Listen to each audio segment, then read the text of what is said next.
Thanks to being here.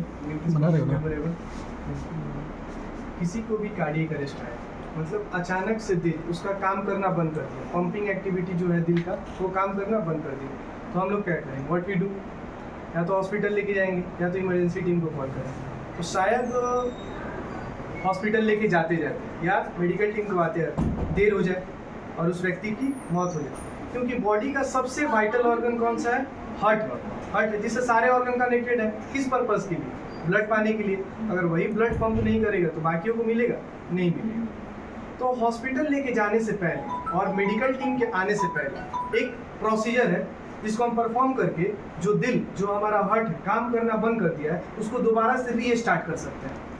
और इस procedure में कोई भी मेडिकल इंस्ट्रूमेंट की ज़रूरत नहीं पड़ती, और इस प्रोसीजर में कोई भी डॉक्टर की सर्टिफिकेट होने की भी ज़रूरत नहीं। ऐसा नहीं है कि मेरे पास डॉक्टर का सर्टिफिकेट रहेगा तभी मैं परफॉर्म करूँगा, ऐसा कुछ नहीं। तो इसी प्रोसीजर को बोलते हैं CPR। क्या बोलते हैं? CPR, कार्डियो पल्मोनरी रिसक्सिटेशन, मतलब दोबारा से हार्ट को जन्म देना। एक रिपोर्ट आया है WHO के मुताबिक, AHA का, अमेरिकन हार्ट हेल्थ एसोसिएशन का, जो कह रहा है कि हमारे कंट्री में 7 से 11 लाख कार्डियक अरेस्ट का केस आ रहा है हर साल। कितना? 7 से 11 लाख कार्डियक अरेस्ट का केस आ रहा है, जिसमें 70% केस केवल और केवल घरों में देखने को मिलता है। कहाँ? घरों में। 20% पब्लिक प्लेस, ऑफिस, जिम, जो भी प्लेसेस है, और केवल 10% ही हॉस्पिटल में देखने को मिलता है। तो सबसे ज्यादा केस कार्डियक अरेस्ट का सर और मैम कहाँ पे आ रहा है? घरों में आ रहा है। तो क्या ये इंपॉर्टेंट नहीं रहता घर में किसी कम से कम कोई एक फैमिली मेंबर को CPR का फर्स्ट एड देना आता है? बहुत इंपॉर्टेंट हो जाता है। ये बहुत ही इजी टेक्निक है और इसे कोई भी सीख सकता है। अगर किसी को भी कार्डियक अरेस्ट आ रहा है और उसको सही समय पे CPR मिल जा रहा है तो उसके जीने की संभावना 2 से 3% बढ़ जाती है। बट वेरी सैड टू से, हमारे कंट्री में CPR का नॉलेज बहुत ही कम लोगों को है। 7 से 11 लाख में सिर्फ 5% ही लोगों को सही समय पे CPR मिल पाता है। आपने एक फेमस पर्सन का नाम सुना होगा, APJ अब्दुल कलाम। वो एक जगह स्पीच दे रहे थे, उनको कार्डियक अरेस्ट आ गया। बट ऑन दैट टाइम माना जाता है 10 से 12 हज़ार लोग वहाँ पे असेंबल हुए थे, पर किसी को भी आइडिया नहीं था कि ये कार्डियक अरेस्ट से सफर। उनको चेयर पे बिठा दिया गया एंड देन जाना। तो CPR का नॉलेज बहुत ही इंपॉर्टेंट हो जाता है। CPR देने से पहले एक WHO का गाइडलाइन है जिसको हम लोग फॉर्मूला कहते हैं डॉक्टर सेबीसी। क्या बोलते हैं? Doctor सेबीसी, DRSABC। डी का मतलब हुआ जहाँ आप CPR दे रहे हैं वो एरिया डेंजर तो नहीं है, लाइक फायर लगा हुआ है और वहीं पे हम CPR दे रहे हैं तो सेफ नहीं है। हम वहाँ से ज़रा सा हटा देंगे पेशेंट को, तो डेंजर एरिया सेफ होना चाहिए। उसके बाद हम क्या चेक करेंगे? पेशेंट का R। डी के बाद क्या आ रहा है? R। रिस्पॉन्स चेक करेंगे, व्यक्ति हमारे रिस्पॉन्स कर रहे हैं कि नहीं। DRS, एस का मतलब साउथ फॉर हेल्प या कॉल फॉर हेल्प, एम्बुलेंस को कॉल करना है, आसपास लोग। उसके बाद ABC, ए का मतलब एयरवे चेक करेंगे, B से ब्रीथिंग देखेंगे और C से सर्कुलेशन ऑफ ब्लड।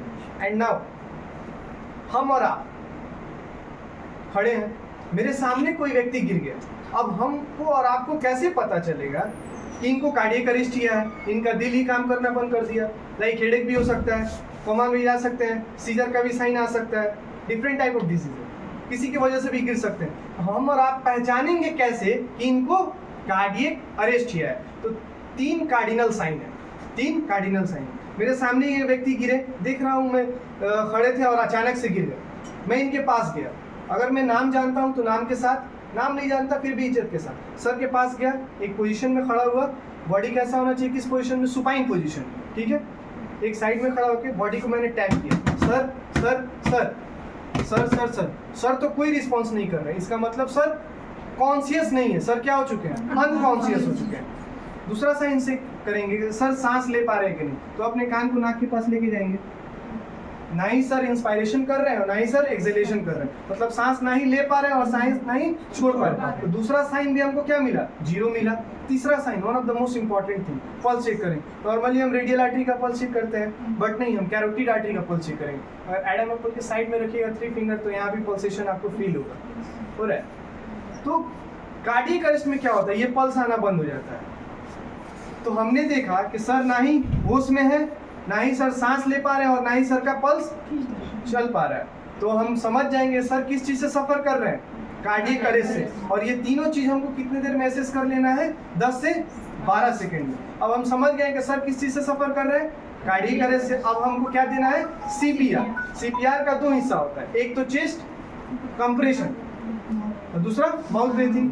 पहला क्या होता है, चेस्ट कंप्रेशन और माउथ ब्रीथिंग। चेस्ट कंप्रेशन के अंदर कहता है कि push hard and push fast, तेजी से और जोर से दबाएंगे, कम से कम 100 to 100 टाइम्स चेस्ट को दबाएंगे और कम से कम समय देंगे, मिनिमम इंटरप्शन, और चेस्ट को फिर से अपने ओरिजिनल पोजीशन पे आने देंगे। ठीक है, जब भी हम कहीं भी सीपीआर देंगे तो कोशिश करेंगे कि नीचे हार्ड और फ्लैट सरफेस होना चाहिए। क्यों? क्योंकि सारा प्रेशर एक्यूरेट जाए, फ्लैटी और स्पॉन्जी सरफेस नहीं होना चाहिए। ठीक है, अब बारी किस चीज़ की है, चेस्ट की दबाने की।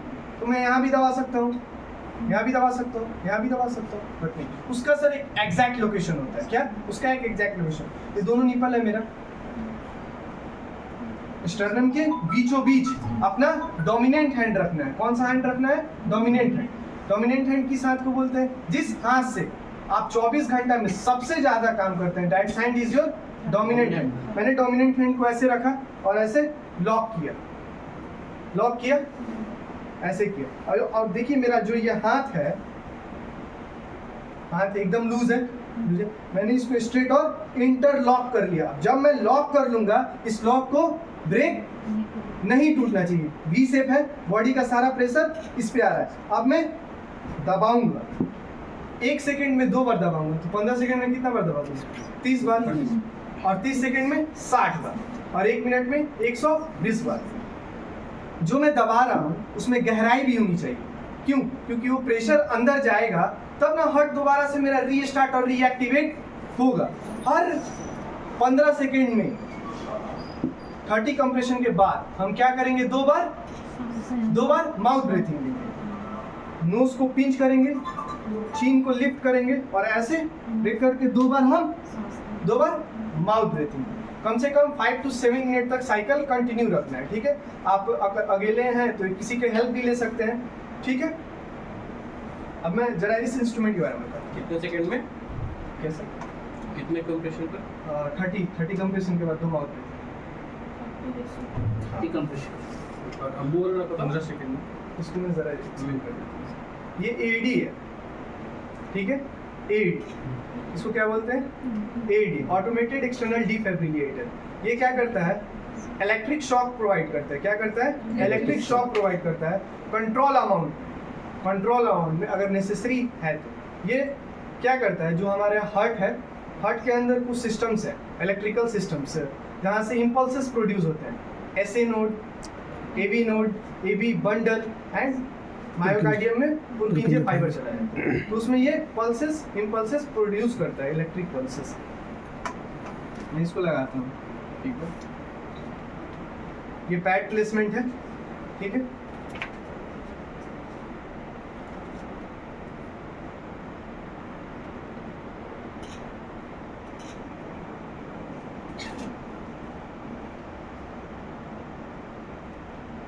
कहता है कि हम सीपीआर दे रहे हैं, हाथ से दे रहे हैं, तो संभावना है कि हम 2 से 3% पेशेंट को जान बचा सकते हैं। अगर ऑन दैट टाइम मुझे ये इंस्ट्रूमेंट मिल गया एडी का, तो पर मिनट 7 to 11% क्या होता है, उसके जीने की संभावना बढ़ जाती है।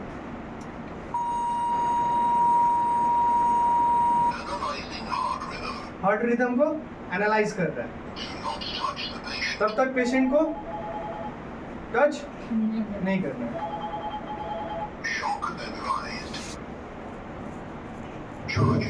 बॉडी चार्ज हो रहा है, तब तक पेशेंट से जरा सा मेंटेन दूरी रखो। शॉक डिलीवर हो। अब क्या कह रहा है? सीपीआर स्टार्ट कीजिए। मैंने डोमिनेंट हैंड रखा, हैंड को इंटरलॉक किया और मैंने सीपीआर देना स्टार्ट कर दिया। 1 2 3 4 5 6 7 8 9 10 11 12 13 14 15 16 17 18 19 20 21 22 23 24 25 26 27 28 29 30। जैसे ही 30 कंप्रेशन होगा उसके बाद मैं क्या दूंगा? 2 बार माउथ ब्रीथिंग दूंगा और फिर अगेन साइकिल को कंटिन्यू रखूंगा। समझ में? That's the CPR.